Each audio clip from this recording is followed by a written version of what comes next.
Hey everybody, welcome back to my channel, Hot Girl Intuitive. Happy Monday. I hope that everyone is doing well on today. Now, if you're new here, welcome. Please don't forget to hit the like, share, and subscribe button. If you're a returning subscriber, welcome back. This message may or may not resonate.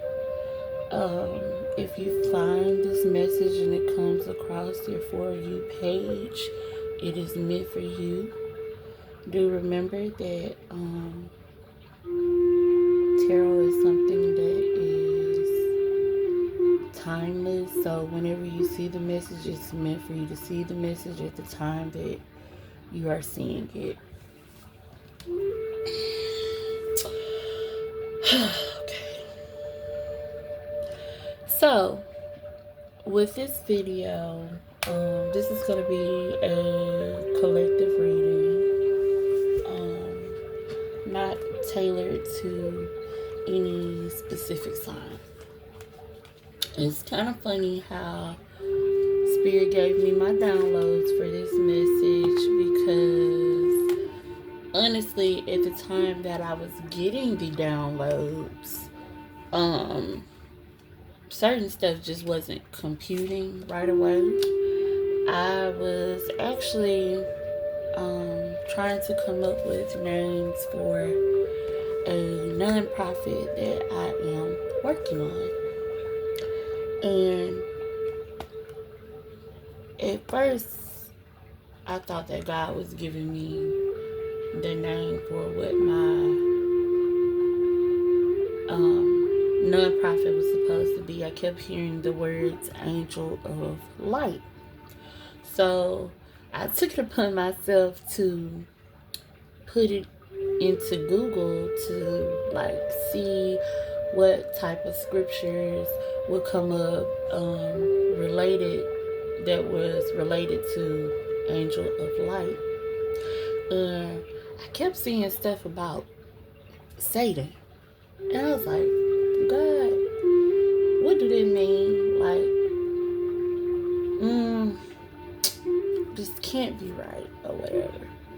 So the scripture that I was seeing was 2 Corinthians 11 and 14, which says, Satan masquerades as an angel of light. Now, this means that Satan sometimes disguises himself as someone that appears to be of good and not a person that is evil. So, in my mind, I was basically thinking, I was like, that can't be what God wants me to name this nonprofit. So, because I don't want to be associated with anything that has anything to do with Satan or whatever. So I was like, I'm just gonna go back to the drawing board with that. Okay, fast forward. I think this was Saturday night when I was thinking this, and then fast forward to Sunday afternoon, I was on YouTube and this movie came across my For You page called Girl in the Closet. Now, in this movie has, I don't know if you guys know, it has Tammy Roman, and it also has Remy Ma. Remy Ma and Tammy Roman in the movie are supposed to be playing sisters, but they don't have a good relationship with one another. So they are basically almost no contact with one another. Well, this movie starts out with Remy Ma throwing a birthday party for her 10-year-old daughter. She invites her other siblings, and one of her sisters crosses her boundaries, and she invites Tammy Roman's character to the party against the will of Remy Ma's character. Okay. So, she, the reason why they don't have a good relationship because growing up, Tammy Roman's character was physically and sexually abusive toward her sister.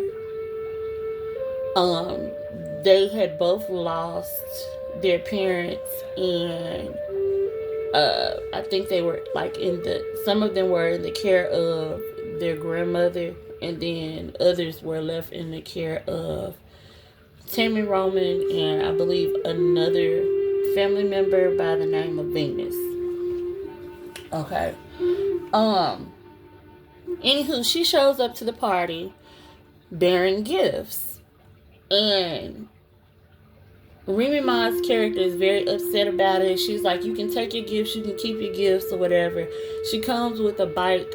Later on in the movie, you find out that the gift that she has for the daughter is a doll.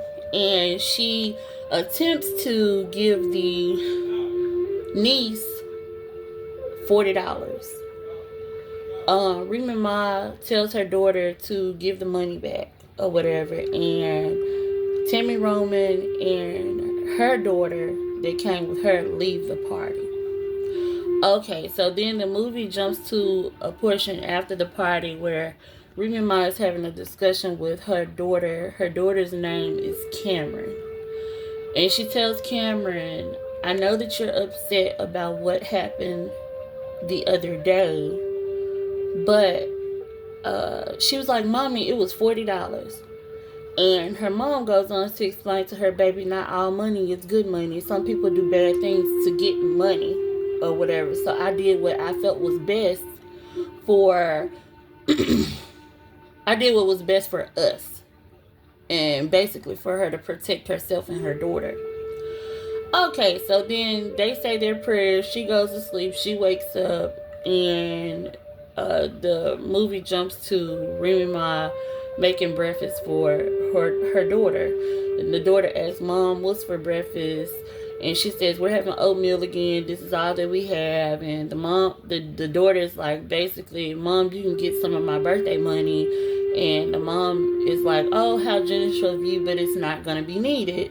So she asks her mom, like, Mom, is there any butter? Is there any sugar to put with the oatmeal or whatever? And she was like, no, but you can put syrup on it. And, whew. So she gets up and she goes to the refrigerator. I think something was said about some milk. Before she could finish what she was doing, she passes out. Now, earlier in the movie, Remy Ma's character was complaining about having headaches. They later found out that she suffered from a brain aneurysm. And it's at this point that she's hospitalized and in a coma for 3 weeks. While she is in the coma, her daughter is in the care of Tammy Roman. Tammy Roman comes to the hospital. I think her name in the movie is Mia. So Tammy Roman's character's name is Mia. Mia comes to the hospital and she assures her sister or whatever that she's going to take care of her daughter. Something along the lines of, I guess people do change or whatever. If y'all have time, go back and watch that movie. Because it was at that point that I was able to like really put two and two together, the angel of light or whatever, how Tammy Roman presented herself as this good person and she actually had evil intentions or whatever. So,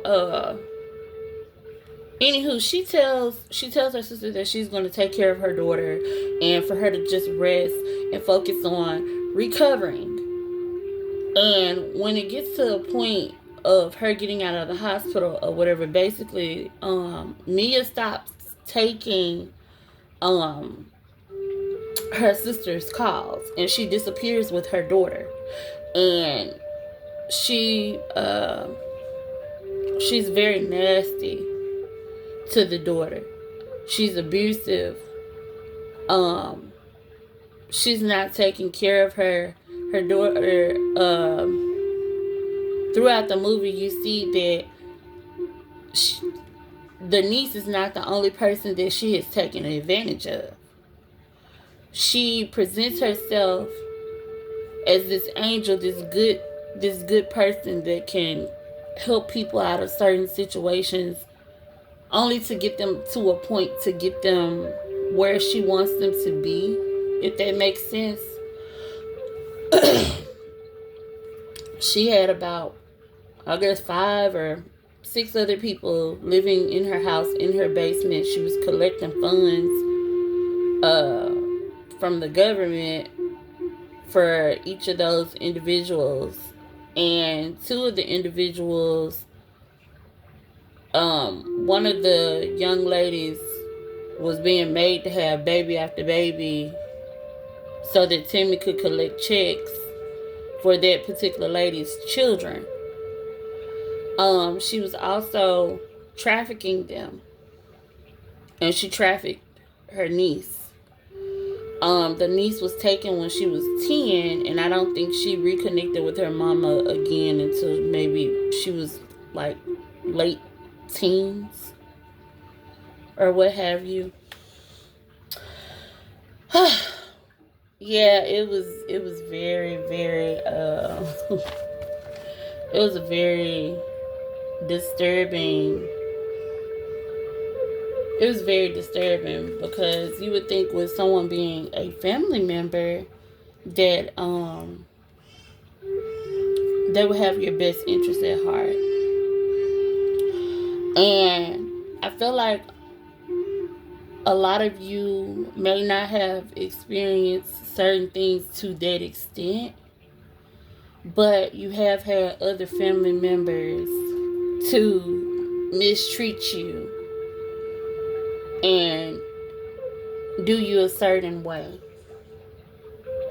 I have some pre-pulled messages for you guys, and I have that certain people, whether they be family members, friends, or whomever, these people see you as a threat. Some of these family members are very attention seeking. Some of them are undercover warlocks and witches. And they have dark entities attached to them. When they speak to you, they may deal with you harshly. We have harsh words, loud and wrong. I have that this person could be of Middle Eastern descent. They could have green eyes. The name Candace could be of significance, and first or last name Mitchell could be of significance. Something significant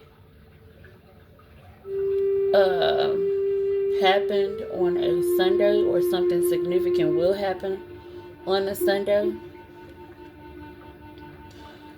I could be talking to another full-time influencer like myself, or that's something that you're looking to eventually do, step into creating full-time content. Spirit wants you to ask for guidance, and there's a need for you to take a relaxing spiritual bath, cleanse out your energy, and sage your space to get rid of negative energy.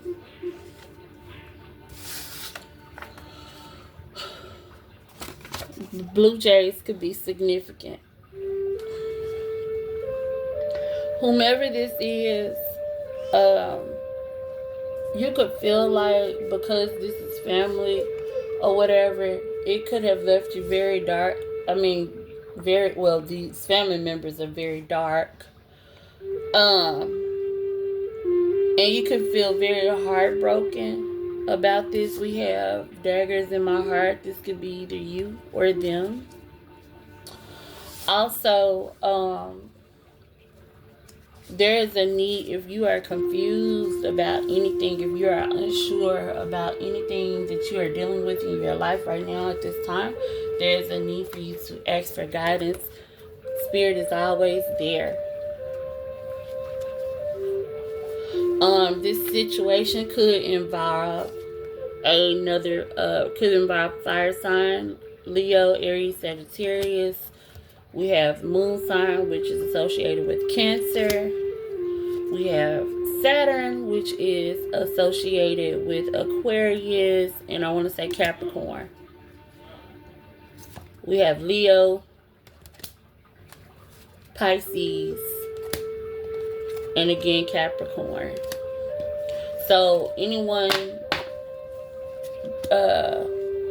those could be the placements of anyone that has something to do with this particular situation. Let's see. We have, it's good to feel good. My greatest spiritual shifts don't come through force, they come through freedom. And he counted the stars and he calls them by name. That's Psalms 14. That's Psalms 147 and verse 4.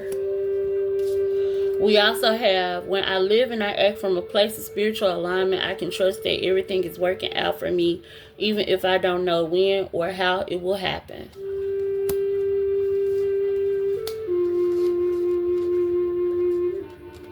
Overall, you have a new beginning.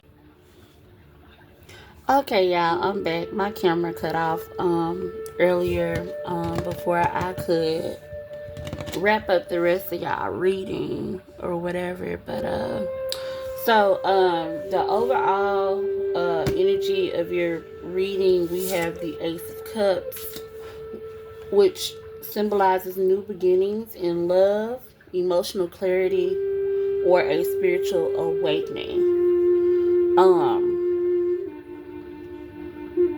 It says love is the beginning of all wisdom.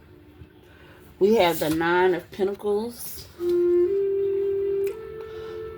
You are independent and confident and should invest more in yourself. It says, how can I cultivate self-sufficiency and financial independence? The Nine of Pentacles represents abundance, luxury, self-sufficiency, independence, and material comfort. We also have Temperance. So there is a need for you to do certain things in moderation and balance out certain aspects of your life so that they are more harmonious, and to focus on your healing. Balancing out energy in this pathway is wisdom. Moderation is the key to balance. Temperance is associated with Sagittarius. Let's see. We also have the Sun, which is Leo energy. It says, how can I bring more joy and positivity in my life? The Sun represents vitality, positivity, success, and joy. You guys have a lot of yeses out here as well. Your last card out would be the Wheel of Fortune. How can I adapt to changing circumstances, cycles, change, fate, destiny, divine timing? I really feel like everything is going to eventually be working out in your favor. So it's nothing to really worry yourself about.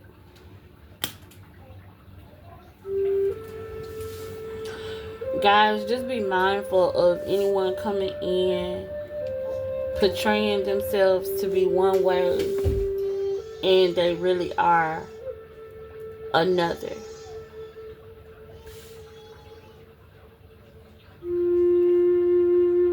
Just be mindful of who you let around you.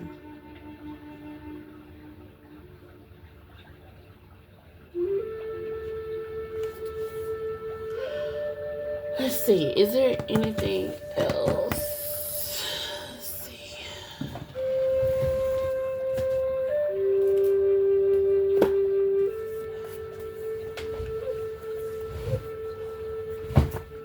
I'm gonna get y'all a Moonology card.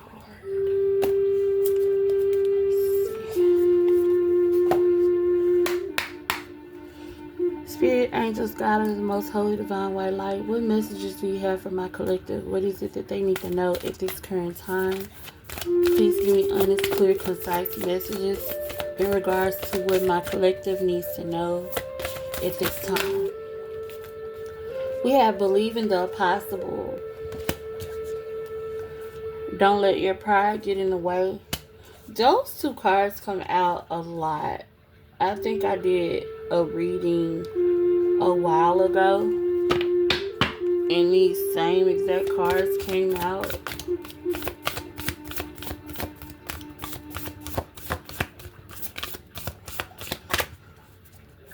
Warning always comes before destruction. It says your dreams need a practical plan. Full moon in Taurus. Let's see. Full moon in Taurus. It says sometimes you need to weave a bit of magic, and sometimes you need to be more practical, and sometimes you need to find a combination of the two. This card suggests that this is where you are now. You need to use the laws of attraction to draw in what you want. Imagining it, expecting it, welcoming it. But you need to balance that with taking down to earth steps towards your goal. This isn't about wishing on the moon and hoping for the best. It's about making something like a list of bullet points about how to achieve your dreams. If you're asking about money, this card heralds a change of financial fortunes depending on both your past actions and what you're expecting and therefore attracting. Write down 10 things that you know are wonderful about you. Additional meanings for this card. Laziness could explain your current situation. If so, change that and own it. Chasing money doesn't work. You need to chase a dream. Jealousy or envy create negative energy and attract negativity. More exercise is called for. The teaching. The full moon in Taurus is a time to get back to earth, to get grounded, to work through any negative feelings you've been dealing with, and to find a balance between being passionate and being overly intense. Money issues may come to a head at the time of the full moon in Taurus, but you can take this card as a sign to pay more attention to your cash flow, no matter when you draw it. And that is what I have for you guys. I hope that you all have a beautiful rest of your Monday, a beautiful rest of your week. And I love you guys, and I will catch you in my next video. Bye.